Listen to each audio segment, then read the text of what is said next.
explain how whales became larger and truly aquatic. This was the next stage in the story.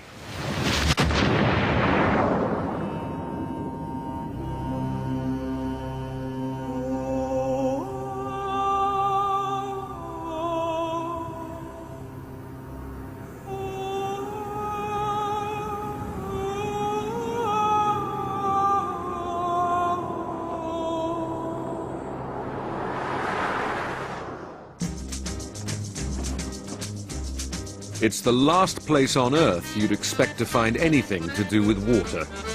But here in the Sahara Desert, there is evidence that some underwater creatures once lived here. It's a place that has intrigued marine paleontologist Dr. Mark Ewing.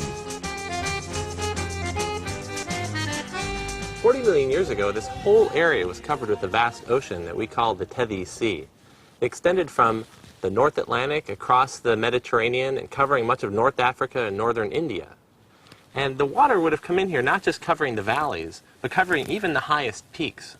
And all the layers that you see here were once the ocean bottom. You can see evidence for that all over the place here. Here's an oyster shell, here's a snail, and I even found a shark tooth. These are all things you just don't expect to find in the desert.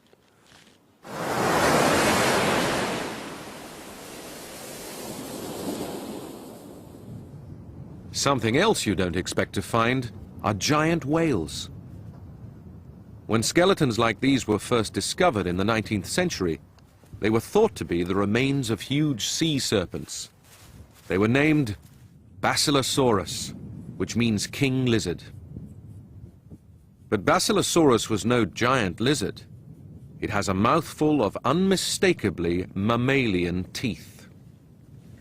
This is the snout of the animal, and this is the roof of the mouth. And these are the incisors. These are the front teeth, here, here, and here. And as you get further back, you see the teeth have two roots. You see two here, and two here. Basilosaurus has actually very few teeth compared to modern toothed whales, and has the number of teeth much more like primitive mammals. They use their front teeth to grab onto prey, and then they use their back teeth to chew their food, unlike modern toothed whales which swallow their food whole. This area in Egypt was named Valley of the Whales because the desert floor is littered with the remains of Basilosaurus.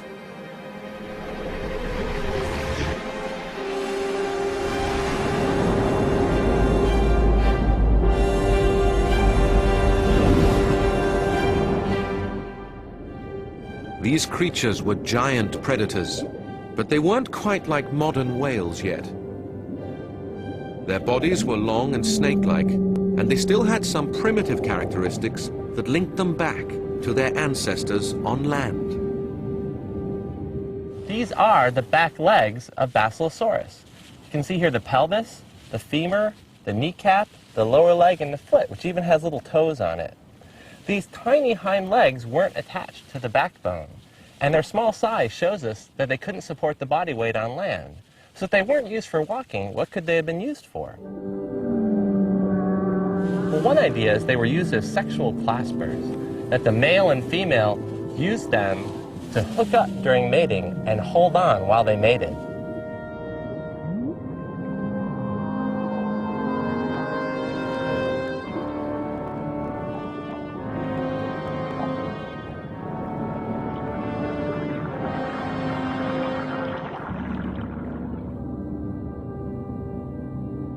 At 18 meters long, Basilosaurus was probably the largest animal on Earth at that time.